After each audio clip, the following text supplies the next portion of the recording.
अस्सलाम वालेकुम दोस्तों, उम्मीद करती हूँ कि आप सब लोग हिफ्ज़-ओ-अमान से होंगे। सियासी तब्दीली और तबसरों के साथ आपकी खिदमत में हाजिर हूँ। शुरू करते हैं जी पहली खबर से। तो चलिए जनाब शुरू करते हैं पहली खबर से। तो पहली खबर जो है वो मौलाना फजलुर रहमान के बारे में पाक वोकल्स ने शेयर की है। ट्विटर पे इन्होंने आकर स्पेशली मौलाना साहब के बारे में कुछ इस तरह के इंकशाफात किए हैं कि सुनकर जो है वो दिल दहल जाता है और बड़ा दुख भी होता है और तकलीफ भी होती है, क्योंकि हम जो पाकिस्तानी हैं, एक एक बच्चा, एक एक इंसान, एक एक बूढ़ा, एक एक औरत, हर शख्स जो है वो पता नहीं कितने करोड़ डॉलर्स का मकरूज हुआ पड़ा है।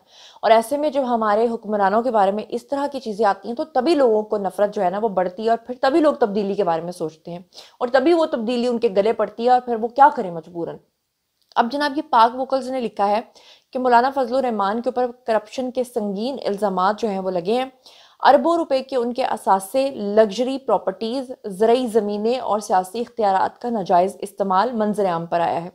उन्होंने लिखा, नैब तहकीकात में शिद्दत, अवाम का गमो गुस्सा बढ़ने लगा। 17,000 कनाल जमीन, बड़े शहरों में आलीशान बंगले और मुश्तबा सौदे।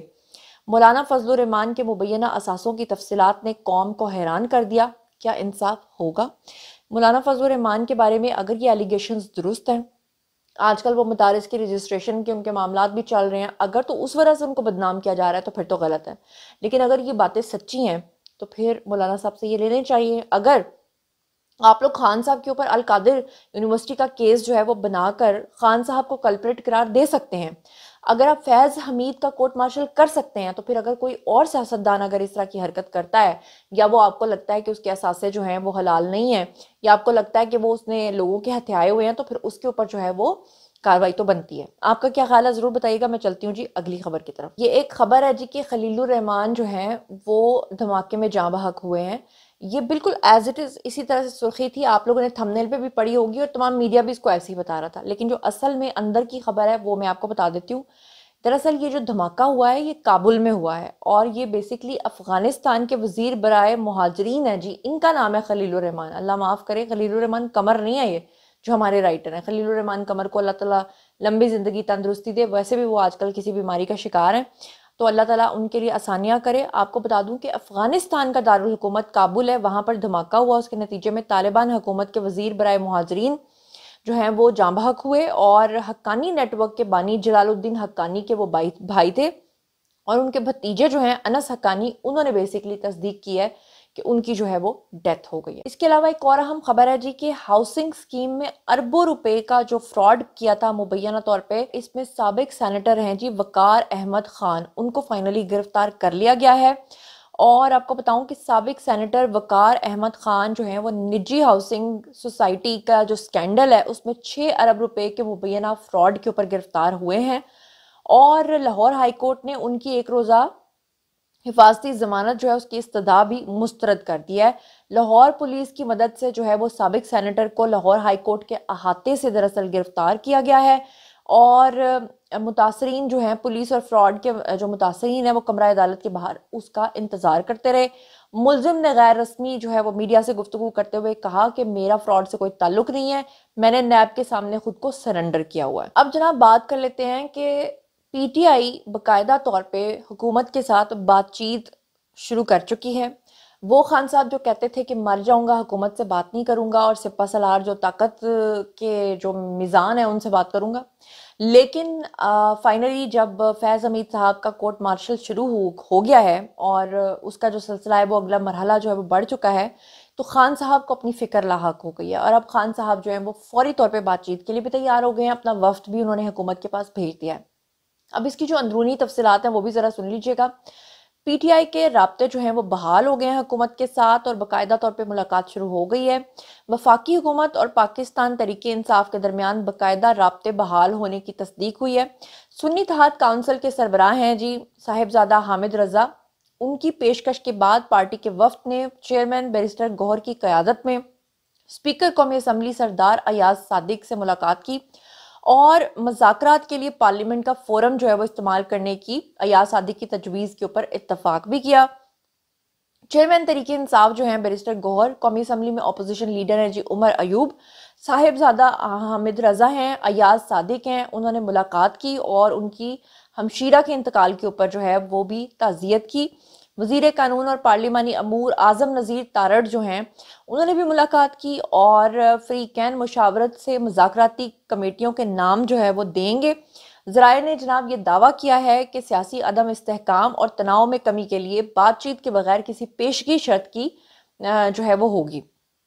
मुज़ाकरात के लिए पार्लियामेंट का प्लेटफॉर्म इस्तेमाल करने का फैसला किया गया है और ज़राए का मजीद ये कहना है कि मुज़ाकरात के लिए पार्लियामेंट का फोरम इस्तेमाल करने की तजवीज़ जो है वो दरअसल तहरीक इंसाफ और हुकूमत दोनों ने तस्लीम कर लिया। मुज़ाकरात के बगैर किसी पेशगी शराइत के जनाब ये सब चीज़ें होंगी जिसका मकसद मुल्क में सियासी अदम इस्तेहकाम और जारी तनाव में कमी लाना होगा और जल्द मुज़ाकराती कमेटियों के अरकान के नाम जो है वो मुशावरत से दे दिए जाएंगे। सरबराह सुन्नी इत्तेहाद काउंसिल साहिबजादा हामिद रजा जो हैं उन्होंने ये वाजे किया है कि पीटीआई की जानिब से तश्कील करदा 5 रुकनी कमेटी के पास मुज़ाकरात का मैंडेट भी मौजूद है। जो मुज़ाकरात करना चाहते हैं वो रब्ता कर सकते हैं। हुकूमत पहले भी कोई काबिल अमल चीज़ लेकर आती तो हम उस पर बात करने को तैयार थे। अब इसे पंजाबी में कहते हैं गोंगलुआ तो मट्टी झाड़ना, यानी कि अब वो कह रहे हैं हाँ हाँ हम तो बात करने के लिए तैयार थे, वो तो हुकूमत ने पहले हमें कोई तजवीज़ नहीं दी।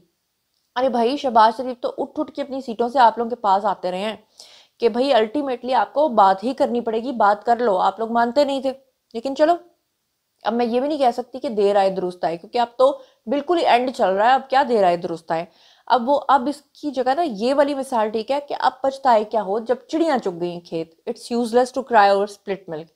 अच्छा, तहरीक इंसाफ ने मुज़ाकरात के लिए 5 रुकनी कमेटी जो है वो तश्कील दे दी है और इनके जो रहनुमा हैं वो हैं जी शिबली फराज। उन्होंने सेनेट में इजहार ख्याल करते हुए कहा कि मुल्क इस वक्त महाज राय का मुतहम्मिल नहीं हो सकता। कमेटी हर किसी से बातचीत करने के लिए तैयार है। तो चलें जी, बातचीत करने के लिए बिल्कुल तैयार हैं।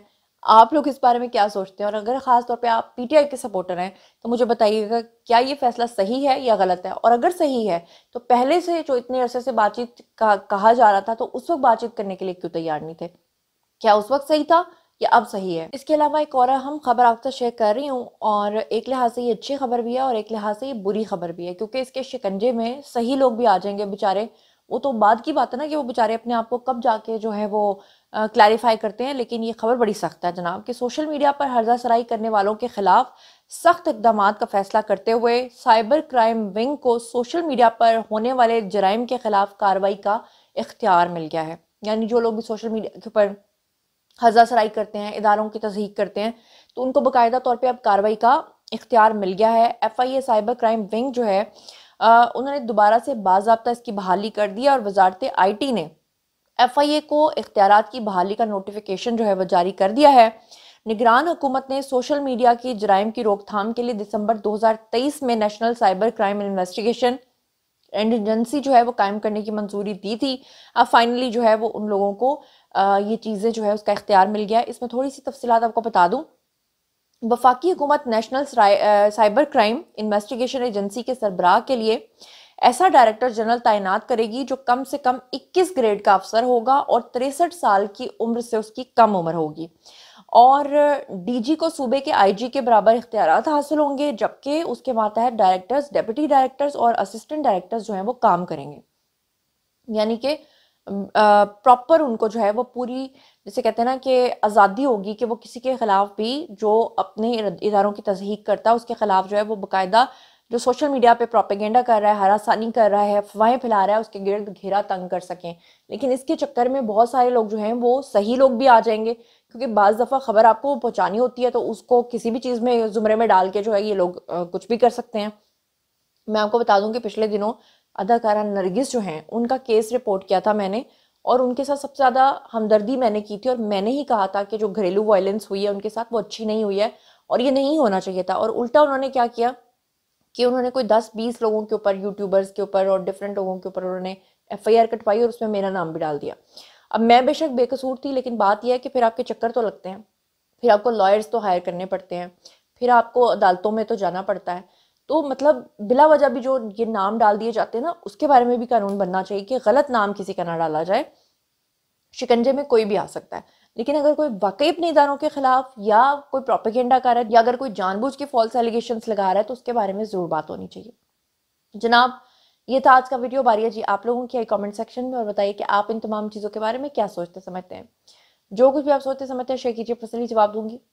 मजीद खबरें, व्लॉग्स, इंटरव्यूज़ और सियासी तस्वीर जानने के लिए मेरे साथ कनेक्टेड रहना हरगिज़ मत भूलिएगा। चैनल को सब्सक्राइब कर लीजिएगा। अपना बहुत ख्याल रखिएगा। अल्लाह ने के बाद।